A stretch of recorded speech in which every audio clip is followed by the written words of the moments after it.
دو چیزیں ہمارے سامنے ایسے ہیں کہ دونوں میں ہی کمائی ہے، دونوں میں ہی آمدنی ہے۔ ایک وہ ہے جو میری وقتی طور پر تھوڑی سی حالت کو بہتر کر دے گی، اور دوسری وہ ہے جو میری ابدالآباد کی ہمیشگی کی جو زندگی ہے اسے بہتر بنائے گی۔ تو یقیناً عقل مند وہ ہوگا جو اسے ترجیح دے جو اس کی ہمیشگی کا ساتھی ہے، جو اس کو دیر تک سکون پہنچائے، جو اس کو دیر تک آرام پہنچائے۔ نبی اکرم علیہ الصلوۃ والسلام نے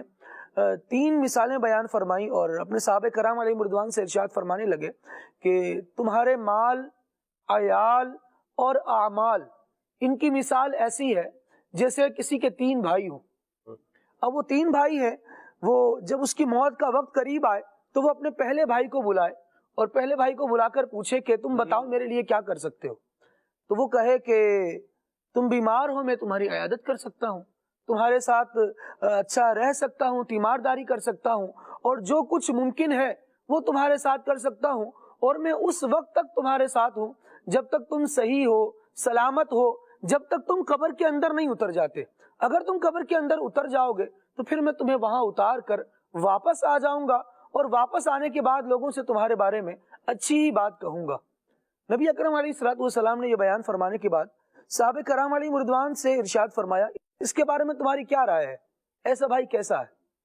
صحابہ کرام علیہ مردوان نے عرض کی کہ یا رسول اللہ صلی اللہ علیہ وسلم، وہ قبر میں ساتھ تو آیا نہیں، اس میں ہم اس کو اچھا نہیں جانتے۔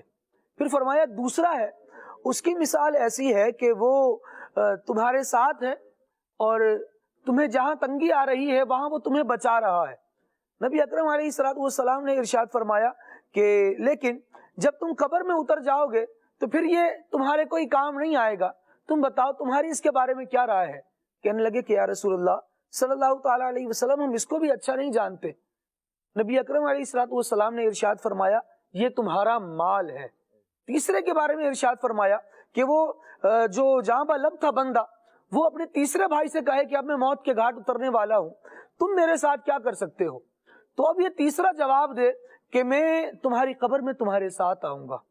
تمہیں عذاب سے بچاؤں گا، تمہیں وحشت سے بچاؤں گا، تمہیں سکون دوں گا، تمہیں انس پہنچاؤں گا۔ نبی اکرم علیہ الصلوۃ والسلام نے ارشاد فرمایا یہ اس بندے کے عمل ہے، اب مجھے بتاؤ کہ تمہاری اس کے بارے میں کیا رائے ہے؟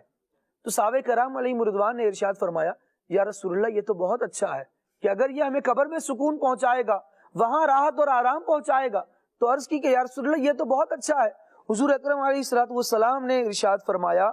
الامر ھکذا،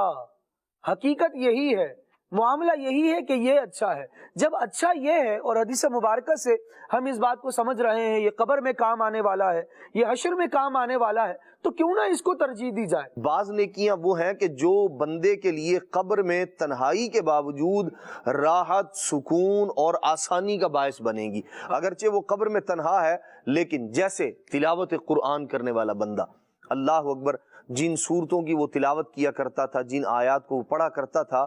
وہ قرآن مجید، فرقان حمید اس بندے کے لیے راحت، اطمینان، چین، سکون کا باعث بنے گا، اور وہ جو عذاب والے معاملات ہیں اس سے اللہ تبارک و تعالیٰ تلاوت قرآن کے صدقے میں بندے کو محفوظ اور مامون فرمائے گا۔ بالخصوص نبی پاک صلی اللہ تعالیٰ علیہ وآلہ وسلم نے سورہ ملک شریف کی، تبارک الذی بیدہ الملک، یہ جو 29ویں سپارے کی جو پہلی سورت ہے، اس کی تو خاص فضیلت ہی حضور علیہ الصلوۃ والسلام نے یہ بیان فرمائی کہ جو بندہ اس پر مواظبت اختیار کرتا ہے، ہمیشگی اختیار کرتا ہے، روزانہ پڑھتا ہے، رات میں اس کی تلاوت کرتا ہے، تو اللہ تبارک و تعالی ایسے بندے کو عذاب قبر سے محفوظ فرمائے گا۔ اور یہ سورت جو ہے ہی اسی لیے ناجیہ کہا گیا، اسے یہ نجات دینے والی ہے اور عذاب قبر سے بندے کو بچانے والی ہے۔ تو ہم دونوں طرح کی چیزوں پر غور کریں کہ مجھے کرنا کیا ہے اور میں کر کیا رہا ہوں۔ اگر اس طرح کی نیکیاں میری زندگی کے اندر شامل ہیں تو پھر اللہ تبارک تعالیٰ کا شکر ادا کرنا چاہیے اور مزید کے لیے کوشش کرنی چاہیے، آگے بڑھنا چاہیے۔